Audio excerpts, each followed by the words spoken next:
Hey guys, check out my new sponsor. It's Peacehawk Coffee at peacehawk.coffee. First of all, business.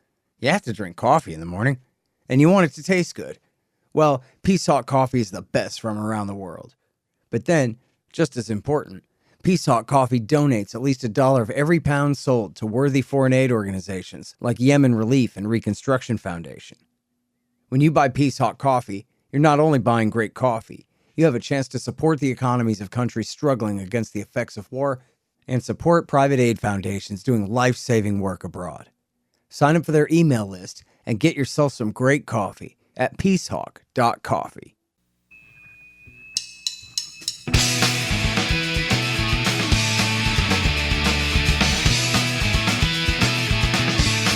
All right, y'all, welcome to the Scott Horton Show. I'm the director of the Libertarian Institute, editorial director of antiwar.com, author of the book Fool's Errand, Time to End the War in Afghanistan, and the brand new Enough Already, Time to End the War on Terrorism. And I've recorded more than 5,500 interviews since 2003, almost all on foreign policy, and all available for you at scotthorton.org. You can sign up for the podcast feed there, and the full interview archive is also available at youtube.com/Scott Horton Show. Hey guys, on the line, I've got Ted Snider again. And of course, he's a regular contributor at antiwar.com. But I just hired him to write for the Libertarian Institute as well. And he's got his first piece is going up today. It'll be up by the time y'all hear this. The Missed Opportunities of the War in Ukraine. Welcome back to the show, Ted. How you doing? I'm doing great. Thanks, Scott. Thanks for having me. And very happy to be writing for the Libertarian Institute. So thank you very much. Great. Well, we're very happy to have you. And I only hope that you don't write so much that you burn yourself out and quit writing in a year. Because, man, you write a lot. Unfortunately, right now, the world just keeps tossing up stories. I wish it wasn't. Right. But it is, yeah. Yeah. I'll tell you. All right, listen, so obviously you've been writing about a ton of stuff, but especially on the war in Ukraine.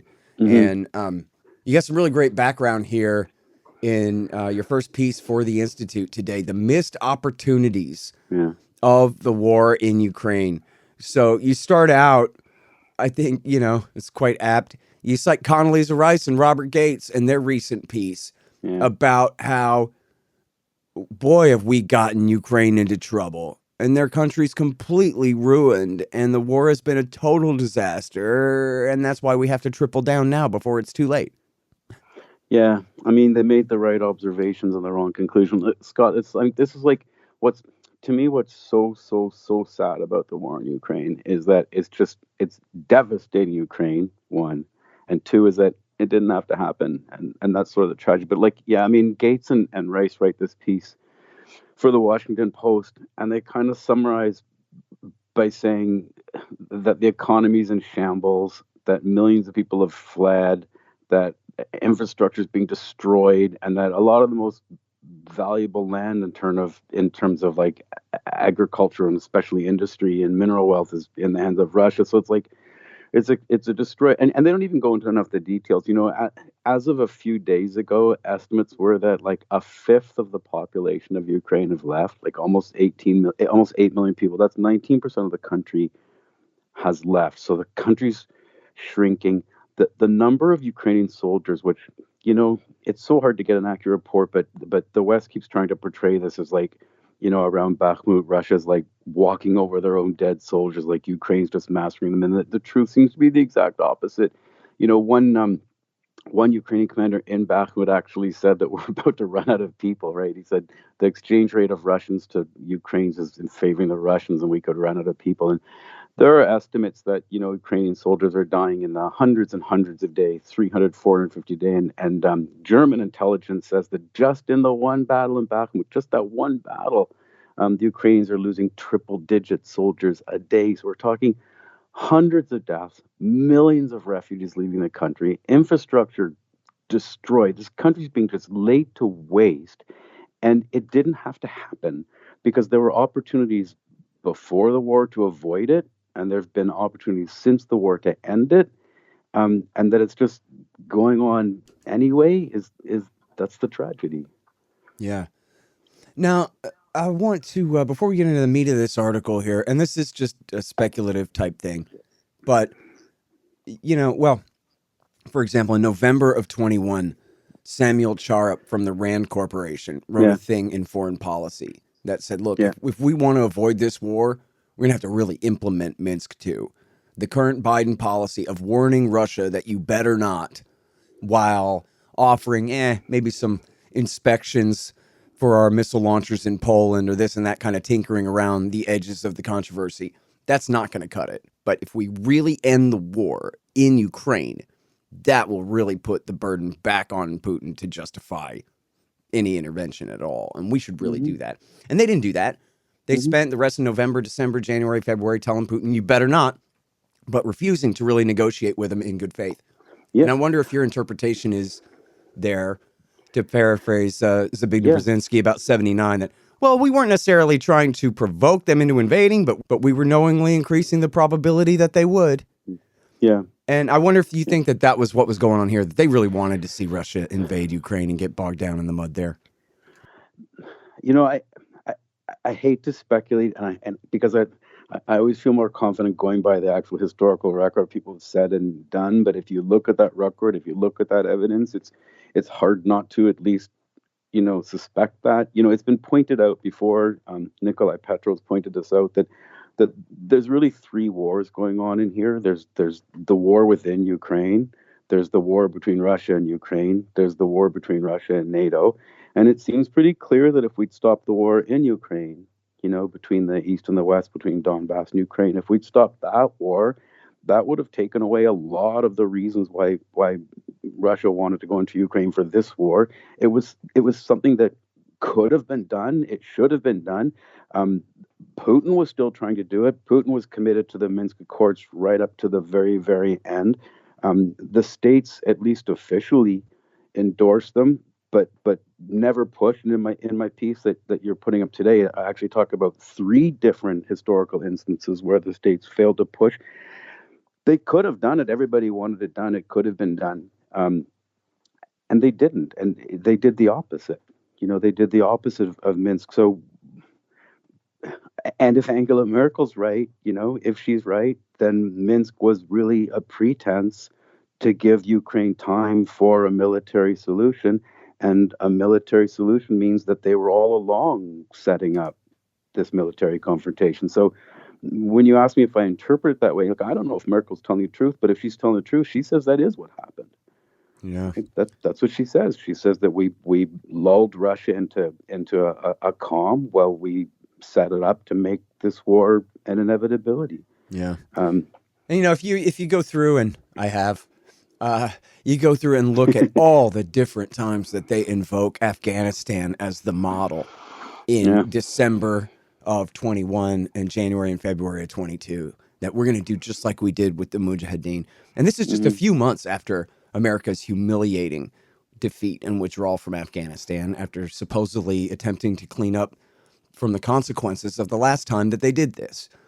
And Hillary Clinton famously on MSNBC said, oh, well, there were some unintended consequences when we did it in Afghanistan before. But anyway, this is after 20 years of terror war that she supported as a senator and a secretary of state the whole time. There's some unintended consequences. But anyway, it worked great. Yeah, and so that's what we're doing again. The same thing. I mean, Brzezinski, who so clearly said that this was a trap, that we laid a trap for the Russians. And when he was asked later, this led to, Al-Qaeda and everything, was it worth it?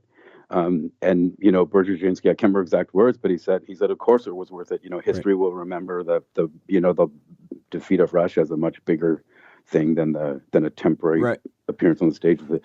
Yeah, although, to his credit, sort of a little bit, that interview was from 96 when, the worst that they'd done was, attack the Khobar Towers. That might have even been before Khobar Towers, which they blamed on Iran. But, there had been a couple of small Al-Qaeda attacks. I guess there's the First World Trade Center, and its potential destruction there. But he was basically, they were asking him about the rise of the Taliban in Afghanistan, and he was going, who cares about that compared to the liberation of Eastern Europe? I'm not certain if they asked him again after September 11th if he would be, quite so flip about it. But still, though, Because Yeah, that and is what he whether said. Oh, who cares about some stirred up Muslims when yeah, we liberated Eastern Europe? and whether or not that was the the intent of drawing Russia into Ukraine, whether that was the intent before the war, there's certainly been signals that that's been the intent since the war. Oh, That who and one of cares the about some stirred up Nazis? yeah, If we, but yeah. And yeah, I look, mean, by the way, I mean, this is important, right? America's going to betray these Nazis at some point. They're not all Nazis, and I'm not saying they're all Nazis, but some of them are. And just like not all the Mujahideen were Osama bin Laden, but some of them were. yeah, but I think the point I want to make is that when you were asking whether the states deliberately drew Russia in, I think the point is that whether we can know that or not, since the war began, that seems to have been the point, right? Because in the talks in Istanbul, when Ukraine, this is just like a month into the war, and Ukraine is prepared to negotiate to end the war. There, Russia and Ukraine are both, they've come to a tentative agreement, and they've sort of settled the war that satisfies their interests. But at this point, the States and UK step in and they say, no, this is bigger than Ukraine. That's a quote. This is bigger than Ukraine. This is bigger than your interests. We need you to go on fighting for US interests. And at that point, Scott, at that point, I think US has to some extent own this war. They become as responsible for the war as anyone because Ukraine and Russia were ready to end Ukraine and Russia's war. And the state says, no, you got to fight on for our interests, which Austin says is weakening Russia. So at this point, I think you can say whether the states intended before the war to draw Russia in to weaken them, by March of 2022, this is now a war with the U.S. intent to use Ukraine to weaken Russia. Mm-hmm. All right, now, but if I wrote for Commentary Magazine, I would say that all of Putin's complaints are pretext. And that what he is he's Stalin, or at least he's, Tsar Vladimir the Great, who wants to recreate the old Russian Empire. That's what Ron DeSantis says. Yeah. So Scott, they can say what they want, and I'm quoting Jeffrey Roberts right now, who's like and I said something similar a second ago to you, but quoting Jeffrey Roberts, an eminent, highly respected Russian scholar, and he said you can try to read people's minds, you can set up all these reasons you think Putin did it, and then look for evidence. That's all very dangerous, he said. What you really need to do is you need to go by the historical record of what was said and what was done. And there's absolutely nothing in the historical record to indicate any of that. There's nothing in the historical record. There's nothing in Putin's speeches to indicate that he's trying to recreate a Soviet empire or a Russian empire, that he's trying to, conquer this or that. The historical evidence seems very, very clear. And the security guarantees, the security requests that he sent to the states just before the war and to NATO's before make it very, very clear that what Russia kept saying is we don't want A, Ukraine in NATO, B, we don't want NATO in Ukraine, meaning even if Ukraine doesn't join NATO, you can't load Ukraine up with NATO weapons and NATO infrastructure. So we don't want Ukraine in NATO, we don't want NATO in Ukraine, and we need to settle the Minsk Accords. There were other things about where weapons can be and stuff, but this is consistently, those three things have been consistently what Russia's been saying. And it's even a mistake to say Putin. It's not Putin. It goes long back before Putin that Russian leaders were saying Ukraine can't join NATO and NATO can't be in Ukraine. Minsk starts later, so of course that's Putin. But this is a long Russian thing, and people, DeSantis can say what he wants. People can say what they want, but there's nothing in the historical record that provides evidence for those claims. Even Michael McFaul, after Putin took Crimea, Obama to Jeffrey Goldberg said, "Come on, he's reacting to what we just did."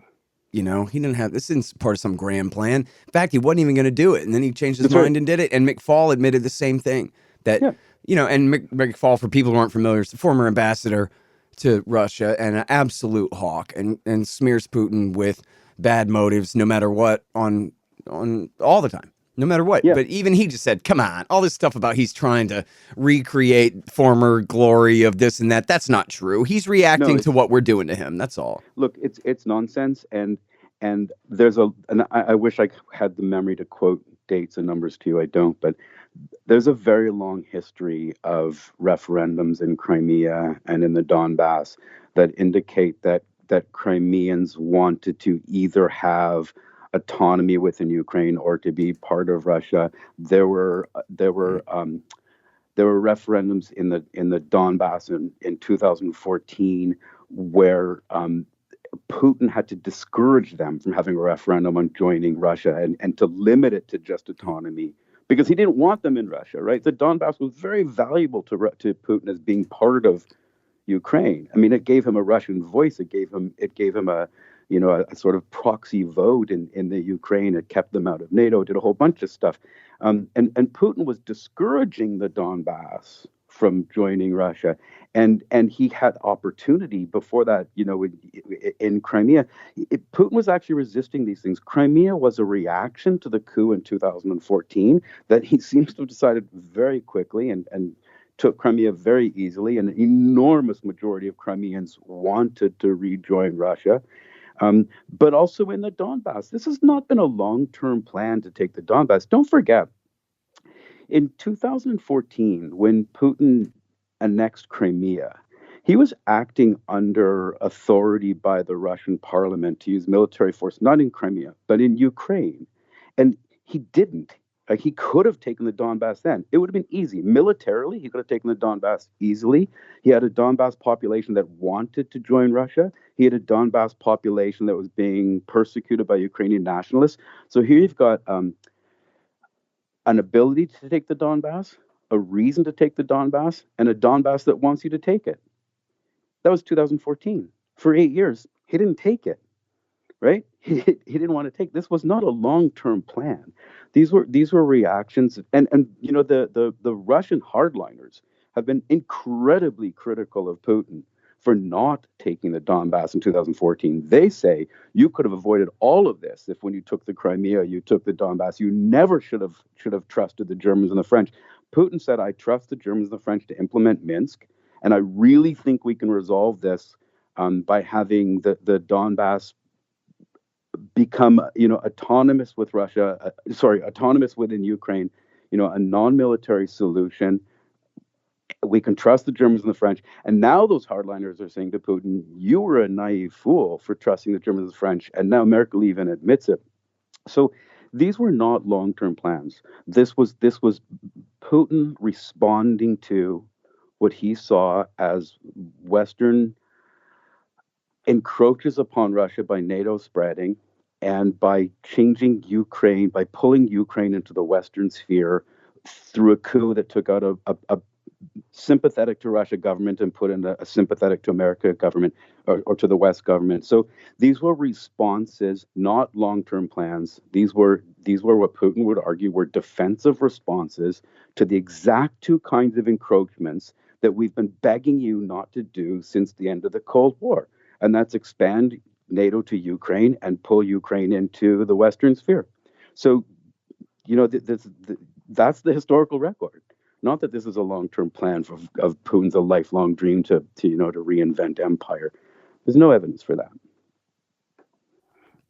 Oh, and I got some work for you, Ted. I don't know if you saw this, but Tom Blanton, and I forget the co-author's name there at the National Security Archive at George Washington University, they just posted some new documents. The other day, I saw that guy, Ken Rothrock, the Russia reporter, post them. And they're talking about, it's 1990, and Gorbachev is talking about the very sensitive situation of the ethnic Russians being left behind in Ukraine and how we need to have a comprehensive deal explaining exactly what everybody's rights and responsibilities are so that this doesn't turn into a major problem, et cetera, like that. Brand new out. I hadn't had time to really dig into it, but no, I didn't even know about that. Yep. I haven't seen that. Yeah. Sorry, hang on just 1 second. Hey, y'all, Scott Horton here for Tennessee Hot Sauce Company. Man, this stuff is so good. They get all different flavors. Garlic habanero, honey habanero, pineapple habanero, poblano jalapeno, and the blood orange ghost. They're all so good, I swear. And for a limited time, Tennessee Hot Sauce Company is featuring official Scott Horton hotter than the sun thermonuclear hot sauce. It's full of Carolina Reapers, scorpion peppers, Dr. Pepper, hydrogen isotopes, and all kinds of things that'll burn your tongue clean off. Seriously, it's really good. Get yourself a hot sauce subscription. Spend $40 or more and use promo code SCOTT to get a free bottle of Hotter Than the Sun hot sauce. That's tnhotsaucecode.com. Hey, y'all got to check out these awesome busts of our hero, the great Ron Paul. They're made by the renowned sculptor Rick Casali. They're 13 inches tall, hand-painted bronze resin based on Casali's brilliant original. Y'all may have seen mine in the background on my bookshelf in some recent interviews. The thing is unbelievable. Check out this incredible piece of art at rickcasali.com/Ron Paul, and you'll see what I mean. Use promo code Horton and you'll save $25, and this show will get a little kickback too. That's rickcasali.com/Ron Paul. Casali is Casali. rickcasali.com/Ron Paul. And there's free shipping too. I don't know if you saw Bronco March teaches new piece at Acura, where he did a deeper dive into the WikiLeaks and found a bunch more warnings from our friends and allies all through the time period about Ukraine and NATO expansion and the rest. So, No, I saw the headline. I haven't had a chance to read the article yet. yeah, it's great. He's got, for the likes of you and me, he's got, 15, 20 new documents in there we love to read. So these warnings go back forever from Russian presidents and Soviet presidents, from Gorbachev through Yeltsin to Putin. They go back to Western leaders warning the states, Germany and England and France warned states. They go back to American officials warning the states about NATO expansion. And then there's a whole subspecies of warnings that they don't talk about NATO expansion, but talk particularly about Ukraine being the red line, that even if you do expand, you can't expand, to Ukraine. These were not secrets, that this was provocative. And Putin, there's a great I can't remember if we talked about this last time, but there's this moment where it was a televised thing in Russia. I haven't seen it. I've read the transcript where Putin turns to Sergei Lavrov and he says, we need to get guarantees now about NATO expansion to Ukraine. This is just before the war. And he says, and this time they need to be written down, right? And then he explains later, because last time when they weren't written down, they didn't happen. And he said that very, very clearly. And then within days or weeks of that, they do present the U.S. with these security proposals that ask the U.S. to write down, legally written down guarantees that Ukraine won't be part of NATO. And we know now from other documents and what other people have said that the states didn't just say no to Russia. They actually told Russia that discussions of Ukraine not joining NATO are not even, they're just off the table. They're not even on the table. And Putin said at that moment that he said the states just completely ignored our security concerns. And he said then, big surprise now, he said then, and if they don't do that, we'll have to have what he called a military technical response. So, he said, despite what other people say about the motivations were, right, he was very, very clear, not just on the public record speaking, but in documents he presented to the states in NATO, that you need to stop this open door policy to Ukraine. We need to talk about this. We need a security arrangement in Europe that takes everybody's security in. The states was completely unwilling to discuss it. Putin told them, if you don't discuss it, there's going to have to be a military solution. And then there's this big surprise, including by me, who really thought Russia wasn't going to invade, but that's what Putin said, right? yeah. So these were his concerns. His concerns were Ukraine and NATO and, the Donbass and Minsk. And those were the concerns. Yeah. And Minsk presented a number of opportunities to prevent the war. They could have pressured Poroshenko to sign Minsk, and they didn't. They could have supported Zelensky in his attempts to sign Minsk, and they didn't. And on literally the weeks before the war, when Putin was furiously calling Scholz and Macron and saying, Minsk will stop this, you guys need to pressure Ukraine, though, and they didn't. 3 massive missed opportunities, any one of which could have been taken. Right? Zelensky was, Russia thought Zelensky was going to fix things. Here's this guy who said, we're going to make peace with Russia. We're going to sign Minsk. And Russia thought there'd be changes. And Zelensky was willing. It was the states who didn't support him and do it. It was the states who made it so that Minsk couldn't be signed. So there was these 3 opportunities to never let this horror happening. Right. And I in think you mentioned Ukraine. last time that Emmanuel Macron had promised him, no, you're right, and we are doing Minsk. I promise. We are going to make them implement the thing. And then a couple days later, it was clear that, no, we're not, because France ain't driving. Yeah, someone else must have told you that. I didn't. I haven't heard Macron say we promise we'll do it. I didn't. I didn't actually know that line. Um, Yeah, I think so, he but had really given Putin an assurance that you have my word. We're going to do this Minsk thing. You know, we're going to implement it just like you're suggesting here. And then he just yeah, wasn't in a position to make that happen. you know, when Zelensky was first elected, I try to remember the exact quotation. When Zelensky was first elected, like on the eve of his election, he said, "We're certainly going to continue with this Minsk process. This is what we're going to do."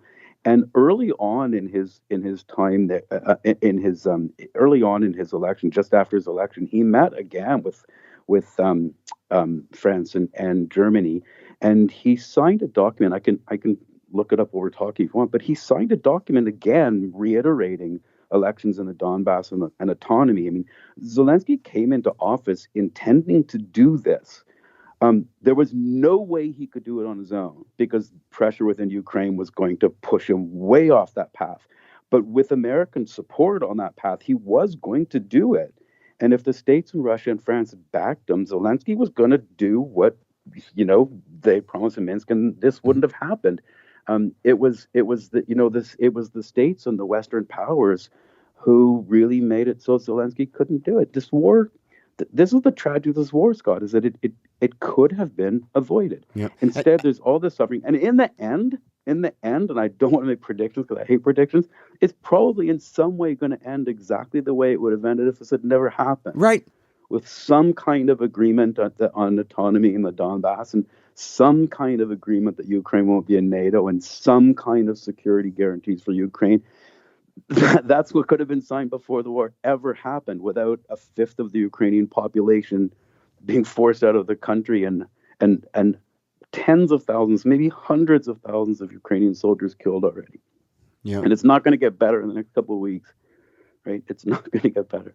And look, I mean, when Milley, and by the way, the document you're talking about there is the Steinmeier formula. Yeah, the Steinmeier. I'm getting that from your article.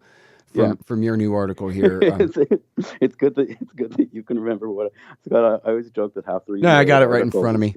I was thinking, oh man, I don't think I have that in the book. I need to plagiarize Ted some more.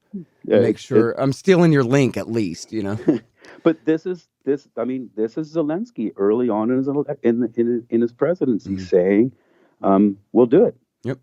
And then importantly, too, you link to this piece in Foreign Policy by Justin Lynch that says, Zelensky flounders in bid to end Ukraine's war, pushing a controversial peace agreement. The new president faces blowback in Kiev that he may not be able to overcome. In other words, Zelensky was elected, as you say in your article, with a lot of support from the South and East and the people who wanted the peace deal. He's a Russian speaker. He's only just learned Ukrainian in the last couple of years. I forgot exactly how far east he's from, but still. But then in the capital city, you got Right Sector and C-14 crawling around. And when they threaten to kill and or just overthrow the government in Kiev, as the New York Times has admitted, that is not an idle threat. These men have proven they have the ability to, certainly overthrow the government. They've done it before. Yeah, and this was not.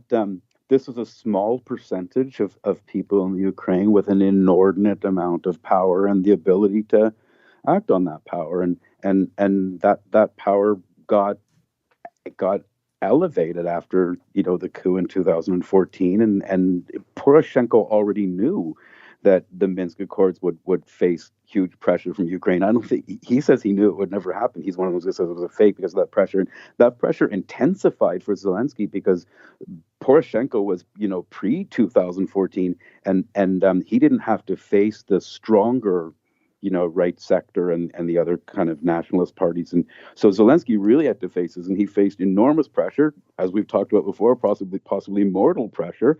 And, Stephen Cohen and others have pointed out that Zelensky was never going to be able to implement the Minsk Accords without U.S. support. But he could have with U.S. support. And the U.S. knew that, and Germany knew that, and France knew that, and they did nothing. and so they allowed that situation to get worse and worse and worse. And the states was actually at times angry with Europe for wanting to support Donbass autonomy. We're actually pushing further even then for Ukraine to take all the territory back. So these are not new things. They're things that the states have been doing that Putin's been watching and getting increasingly concerned about over the years. And finally, I think it was the Russian ambassador to Washington that it said at one point that everything we've tried has been rejected. We're getting backed and backed and backed into a corner. Mm-hmm. And this is the time when Putin says to the states with these security proposals, we need to resolve this, and I think we can. Right? I think this can be resolved by Minsk. We need some kind of security guarantees on Ukraine and NATO. And the states won't even talk about it. They knew what would happen if they didn't talk about it. Right. They had the 3 opportunities with Minsk to not let it happen. Then once the war does start, there's still opportunities to stop it. Like on the eve of the war, you've got what we just talked about: Putin presenting the states with security options that easily could have prevented the war, even if they hadn't agreed to everything, to start talking. And then you've got we talked about before, which to me is like, this doesn't get talked about enough. This is really the most upsetting one to me, is the Istanbul negotiations, where you've actually got Ukraine and Russia. They actually have a tentative agreement. Right. Even the most hostile people to Russia say there was a tentative agreement. So there's a settlement within reach, and the states and the UK fly in and they bust it up. And in what I think is this is the line for me that's the most horrible line maybe in the whole war, is when the State Department actually says this is a war that's in many ways bigger than Russia. It's bigger than Ukraine. So Russia and Ukraine are ready to stop the war on Russia and Ukraine's terms. But the state says that's not enough. It's bigger than your terms. We need to pursue our own foreign policy goals with Russia, and therefore the war is going to continue. So for me, whoever you blame for the start of the war, clearly Russia bears responsibility for fighting. It's illegal to start a war. But by April of 2022, Ukraine and Russia, this is key for me. By April of 2022, Russia and Ukraine have agreed to stop the war. It's the United States and the UK that says, no, you have to keep fighting for our goals. So if Russia started the war in February, it's ready to end by April. Now we're fighting a war because the States says we want a war. So after April, the U.S. bears at the very least co-responsibility for the war. So, Scott, that was the next huge chance they could have stopped the war, was in the talks in Istanbul, when the 2 warring sides were ready to stop the war. And then the last one is just within the last few days, when Western militaries start to think that the war's reached this inflection point. And inflection point means that Ukraine's reached the apex. They've taken the land they can take. And concerns amongst Western military analysts that seem to be very much bearing out right now, that if the war goes on longer than this, not only will Ukraine not retake more land, but Russia will probably start taking land. And so remember, it was at the beginning of November, back a few months ago, that Chairman of the Joint Chiefs of Staff, Milley, said, listen, you guys did a great job taking back Kherson City there. Let's quit while you're behind, but only so far behind. But there was real, like, he didn't say this, but I sure inferred that he meant to say, you guys are losing Mariupol. Never mind just, the Donbass. You're losing that area of Zaporozhye, Oblast too, in that so-called land bridge between Donetsk and Crimea. But hey, you know what? You could have not listened to us and signed the peace deal a year ago, right? But he's presumably speaking for the rest of the chiefs there. And then you got Antony Blinken puts a story in the New York Times saying that, no, he disagrees with the military guys. They don't know what they're talking about. He thinks they should push their luck further until they're in a better position of strength, which is, I guess, what this tanks and Crimea talk is about. And yet, how transparent is it when they admit that, well, look, we're just doing this for the public relations so it looks like we're in a stronger position so we can negotiate. You give away your whole advantage when you put that in the newspaper, you know? Yeah, and Scott, look, Biden wrote this in the New York Times too, in his op-ed piece in the New York Times, and they've said consistently since then that our goal is to put Ukraine in the strongest position possible on the battlefield, to put them in the strongest position possible at the negotiating table. So, if in November we've reached an inflection point where Ukraine is now at the strongest point on the battlefield, then if you're telling the truth, now's the time for negotiations, right? But they pressure them not to go to negotiations. They're at a fork in the road now. Ukraine's gone as far as they can with the weapons they've got. So negotiate or give them bigger weapons. And they chose to give them bigger weapons. And for me, that's the sixth missed opportunity. There was this moment at this inflection point where you've put Ukraine at the strongest position on the battlefield. They're now at the strongest position on the negotiating table. Negotiate. And they missed that opportunity and they chose to escalate again. And that's the sixth lost opportunity. By the way, most of those weapons aren't going to get there in time to have any relevance in this war. So pushing them past that inflection point is going to mean what? It's going to mean that thousands more Ukrainian soldiers are going to get killed in Bakhmut over the next few days. From everything I read, Russia will probably take Bakhmut in the next few days. That means that leads to the possibility, I'm not a military analyst, but that leads to the possibility of tens of thousands of Ukrainian troops being surrounded by Russian troops. It means that the Ukraine can no longer supply their troops in that part of the Donbass. It gives Russia the chance to take more of the Donbass. For Ukraine, this is a disaster while America pursues their policies against Russia. Yeah. And the sixth and the last sort of vile missed opportunity so far was that we really were at that moment the state said it's time to negotiate. And instead of negotiating, they just pushed the war on more. Yep. Well, I think there's a real question to this day about what the radical right would do to Zelensky if he did try to make a deal here. They said before that they'd kill him. I don't know why they would change their mind about that. I mean, if the Ukrainian military as a major organized force is smashed and the Russians just take what they want and Zelensky signs on the bottom line, these 4 oblasts belong to you now, the Nazis aren't going to accept that. They may or may not kill him, but they're going to keep waging an insurgency of some kind or another against the Russians. Yeah. And then at that point, there's not going to be a Ukrainian military to rein them in. Not that they ever were able to before, I guess. Yeah, and I don't know enough about this to speak much about it, but what is Zelensky's out now? If he continues to fight, more and more Ukrainians are going to get killed. The infrastructure is going to get more and more devastated. The worst part of the war is still to come for Ukraine, right? So if he keeps going, Ukraine is devastated. At some point, does that affect his popularity? If he doesn't and he signs the agreement, as you said, he faces the same force from the right as before, but worse now, because now you've got the rest of the country saying, what? You put us through all of this just to do what you were going to do then. It's difficult. It's difficult to know how Zelensky gets out of the position that the Americans have helped to put him in. It's scary. Give me just a minute here. At the Libertarian Institute, we publish books, real good ones. So far, we've got Will Grigg's No Quarter, Sheldon Richman's Coming to Palestine, and What Social Animals Owe to Each Other, and 4 of mine, Fool's Errand, Enough Already, The Great Ron Paul, and my brand new one, Hotter Than the Sun, Time to Abolish Nuclear Weapons. And I'm happy to announce that we've just published our managing editor Keith Knight's first one, The Voluntarist Handbook, an excellent collection of essays by the world's greatest libertarian thinkers and writers, including me.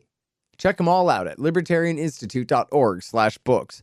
And for a limited time, signed copies of Enough Already and Hotter Than the Sun are available at scotthorton.org/books. Hey guys, I have some wasps in my house, so I shot them to death with my trusty Bug Assault 3.0 model with the improved salt reservoir and bar safety.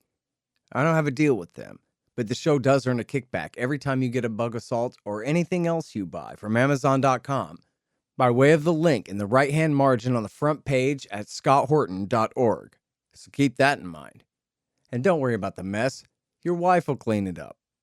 All right, so I wanted to go back to a point that you made before about Putin's security proposals and all of that.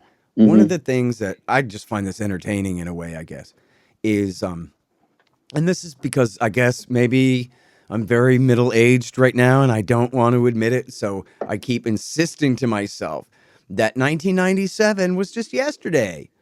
But according to our media, it's ancient history. 1997 was the year after 1897, and nothing that happened then matters or could possibly matter.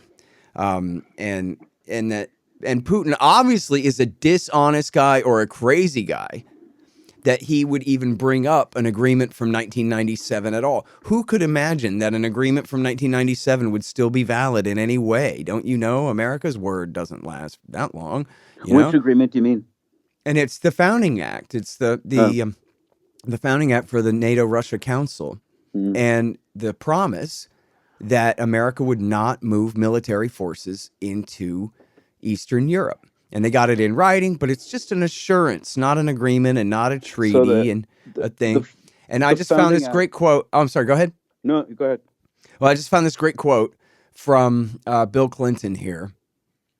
And this is Bill Clinton for you. No one will be surprised to hear this from him. He says, what the Russians get out of this great deal we're offering them is a chance to sit in the same room with NATO and join us whenever we all agree to do something. But they don't have any ability to stop us from doing something that they don't agree with. They can register their disapproval by walking out of the room. And for their second big benefit, they get our promise that we're not going to put our military stuff into their former allies, who are now going to be our allies, unless we happen to wake up one morning and decide to change our mind. Yeah, decide to change our mind. If you look back at the Founding Act, Scott, and again, I wish I had the memory to just bring the words up to my brain now. I don't. But if you look at I've written about this on Antwerp before, so you can Google it. But if you look at the Founding Act, it was a bluff from the beginning, and the language was so slippery that it it implied promises to Russia that were not promises to Russia, and the sophistry of the U.S. position is brought into highlight when you look at the Founding Act, which said, if I remember, I think you just said this, that the U.S. can't have any NATO can't have any permanently stationed, military in former Soviet Union territory. And then a few months ago, Biden announces that they're building a permanent military base in Poland. And Putin says, what? Founding Act, no permanent military. And what the state says, and this isn't Clinton, although it's such Clinton-like language, right? What the state says is that this is not a permanent military base because the soldiers will be cycling through it. They won't be permanent. As if that's not the case of every military base in the history of the world, right? That what makes it, the base is permanent, but it doesn't count because the soldiers aren't there eternally. We cycle them. This is just total sophistry. And, Putin's a lawyer.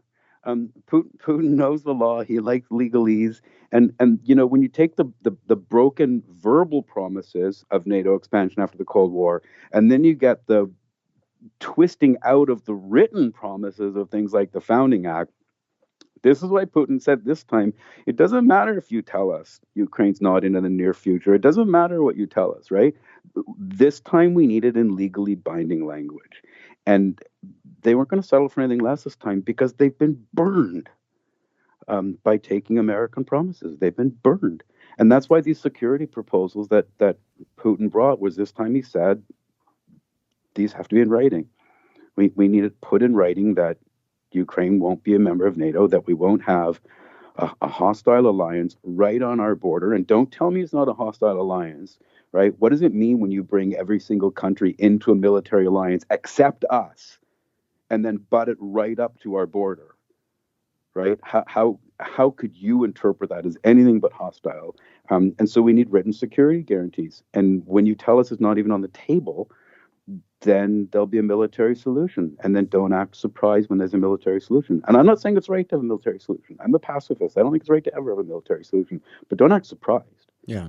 Well, and I think it's important, too, that this is not just coming from the Ron Paulians and the Ted Sniders and the the critics of the world. I mean, we have, well, I'm writing a book about this right now, and there's 1,000 quotes from Yeah, all the most powerful and well-informed and influential people in the foreign policy blob saying that exact same thing. Boy, we're just including the moving the dividing current line, and Scott, including the current head of the CIA, right. who's been the main negotiator for the U.S. And they'll say throughout things this like, war. look, NATO is a defensive alliance. Never mind those wars that we started and stuff, but we swear we're really not going to attack Russia. Are you crazy? We're not going to do that. We really are just consolidating our position in Eastern Europe so that Russia doesn't invade Eastern Europe. But as long as they don't invade, then we won't have a problem. But however, still, we also have to recognize how that looks to the Russians. It still looks pretty aggressive to them. And so we need to take those concerns, right? These are the people who are actually implementing the policy are And Scott, saying, it's yeah, not just I'd freak out if I was them too. So we yeah. better do a little bit of eggshells and try to negotiate in a way and make them feel better about what we're doing, not just kick sand in their face and call them bad words and insult them and cause worse problems. And it isn't just how it looks to Russia. Days after NATO made its first expansion into, I forget now if it was Soviet territory or Baltic territory. I forget which one. They made It like was the most Poland, provocative. Hungary, and Romania was the first Yeah, one, but 99. yeah, that was the first. But I mean that, like days after they made sort of the most provocative encroachment into former Soviet territory, might have been the Baltics. I can't remember. They bombed Kosovo. Yeah, no, Um, it was right at, it was the day, it was yeah, like 3 weeks after those first three nations were brought in yeah, 99, in the spring of and 99. so Yeltsin looks out and he says, "You told me this was defensive. You moved closer to our borders. Then you bomb one of our allies." I believe that was the moment too. I have to check my facts, so maybe don't put me on the radio. I think that was the moment that Yeltsin first reminded the states that you're dealing with a nuclear power. You know who we are. Be careful. That that was then. So they do that, and then you get Libya, right? So where NATO goes completely around the Security Council again, and so Russia's saying like. If you were a defensive alliance, first of all, the Warsaw Pact is gone. Defending from whom? Second of all, why are you swallowing up every single country but excluding us if it's defensive? Third of all, why are you bombing Kosovo and Libya? That's not defensive. Neither Libya nor anyone in Yugoslavia was attacking or bombing the United States. That's not defensive. So, and then they see them moving closer and closer. They're coming into Ukraine. Ukraine's being flooded first with defensive weapons very early, and then flooded with, lethal weapons. Flooded with lethal weapons, flooded with infrastructure, flooded with trainers, training them to use what on whom, Russia's saying, right? So they're scared. Right, absolutely. All right, listen, I still got a little bit of time if you do. You want to talk about your new piece at antiwar.com today too? Sure. Fact checking Zelensky on non-alignment. What do you mean by that? So Zelensky made a speech the other day. I think he's talking to the Ukrainian Parliament, his annual message, and he made this comment where he said that Ukraine has helped the West find itself again, that it's united the European Union and helped Europe and most of the world. I'm quoting this part. Helped Europe and most of the world feel that being neutral is, pardon me, immoral. So he's claiming that it's showing the world again that being neutral or non-aligned is not a moral position. And Scott, I think there's some truth to Zelensky's first claim that it helped find the West again, that with some really important outliers, it has to some extent united Europe and NATO, but I think it's not true that it's shown the world that it's immoral to be non-aligned. I think what we've seen in the last year is, in fact, a kind of strengthening of the non-alignment movement that huge organizations like BRICS and the Shanghai Cooperation Organization that represent 40 to 45% of the world have neither sanctioned nor condemned Russia, have continued to trade with Russia. have continued to push for not a unipolar world, but a multipolar world. You've had several countries in Africa and the Middle East and Latin America who have stayed out of the sanctions and remain neutral, either because they see this as just another, Western and European war that doesn't affect them, or that it hurts them, or that they remember what the States has done to them and don't believe American language about non-intervention and respecting territorial borders. So in Russia, they call this the global majority now, where more than half the world has decided to stay non-aligned, and that doesn't mean they're siding with Russia, right? It means that they're not siding with Russia or the States and looking out for their own interests. And you get countries like Saudi Arabia who have this kind of mantra now, which is, yes, we're strategic partners of the United States, but we're strategic partners of China too, or we're partners of Russia too, and we need to look out for our own interests and not getting drawn into this. And I think you're seeing actually a massive growth of the non-aligned movement. And so I think although Zelensky's talking about non-alignment becoming immoral now, I think in some ways this war has given an impetus to the non-aligned movement. There's all kinds of countries now applying for membership to BRICS and the Shanghai Cooperation Organization. Oh, is that so? Yeah, there's tons of countries. I mean, Iran just got into the SCO, and Indonesia and Saudi Arabia and all kinds of countries applying for membership for these bodies. And these bodies are not, again, I don't want to make this sound like they're like supporting the war or pro-Russian. These are bodies that say that we're not against anyone, but we're aligning together to enforce a multipolar world where it balances U.S. leadership, where it's not one country telling them what to do. It's a way of preserving neutrality or non-alignment, and so I think that what Zelensky said about the second part is not true.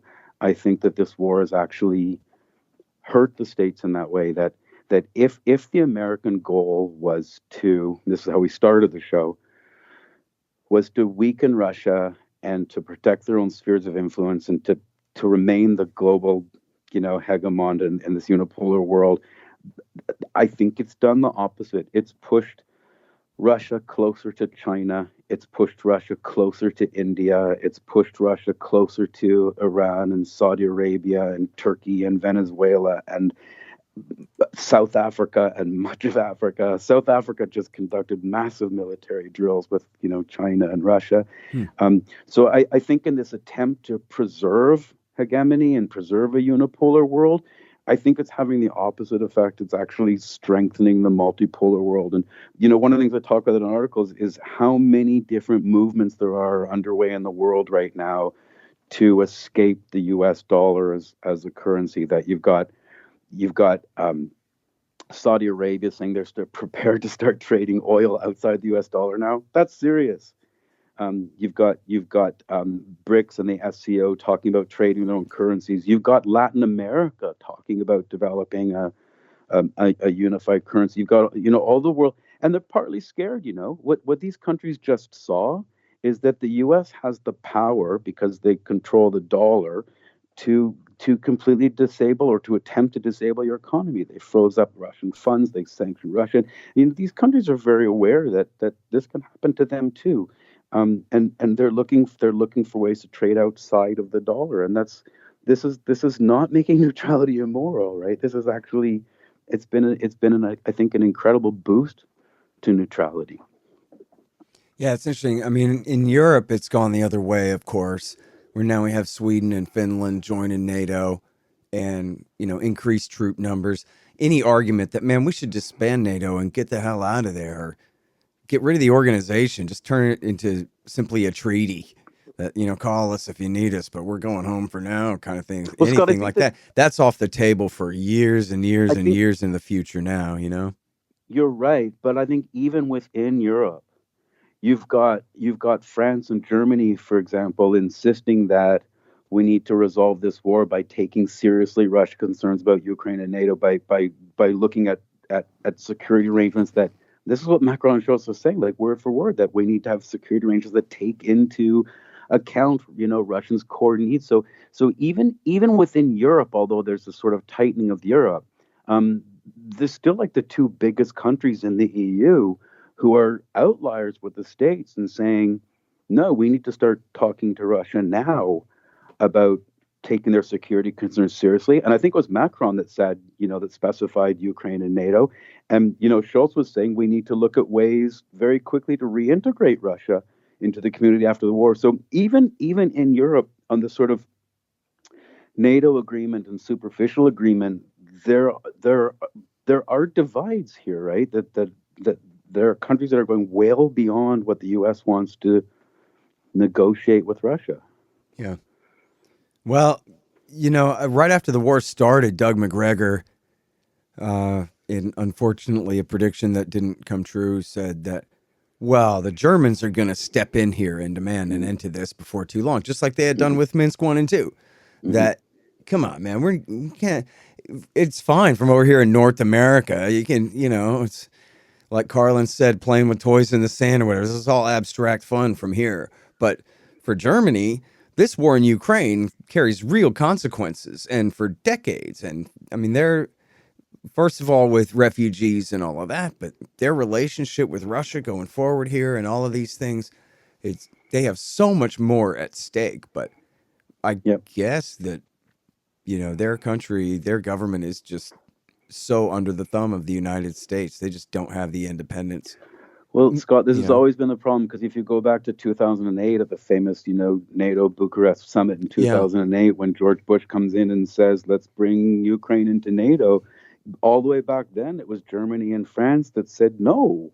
And the only reason why Ukraine didn't get, NATO ascension in 2008 is because through a really weird and misunderstood negotiation, they managed to water down the language to a promise that they join or not. So Germany and France have always been kind of outliers in this, and they still are. And this is why Macron is still saying to Bush, he didn't really make it into the American media after Macron met with Bush. The American media was about how they all agreed, and then just before he leaves the country, he gives an interview on French TV, and he says straight up, we need to start negotiating, taking Russia's security concerns seriously, and he called them legitimate. I can't remember exact wording, but he called them legitimate security concerns. And then again, they couldn't stop Bush from announcing that, well, we're going to bring them in someday.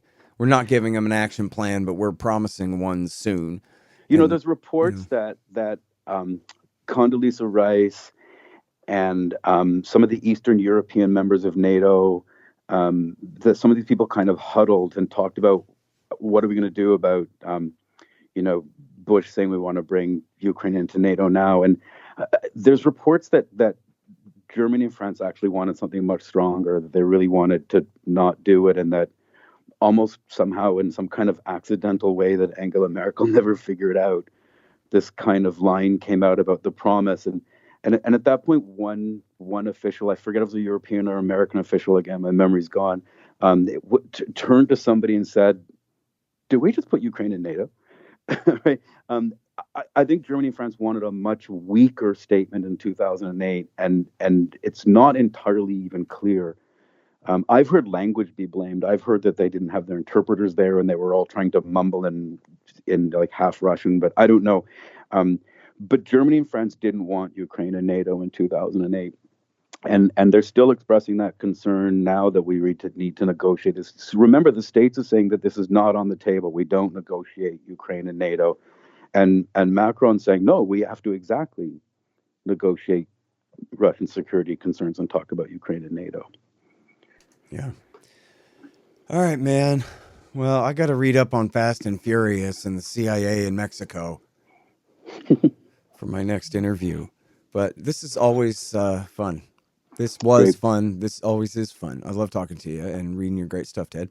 Thanks, Scott. It was great talking to you. All right, you guys. That is Ted Snider, of course, regular contributor at antiwar.com and now also at the Libertarian Institute as well.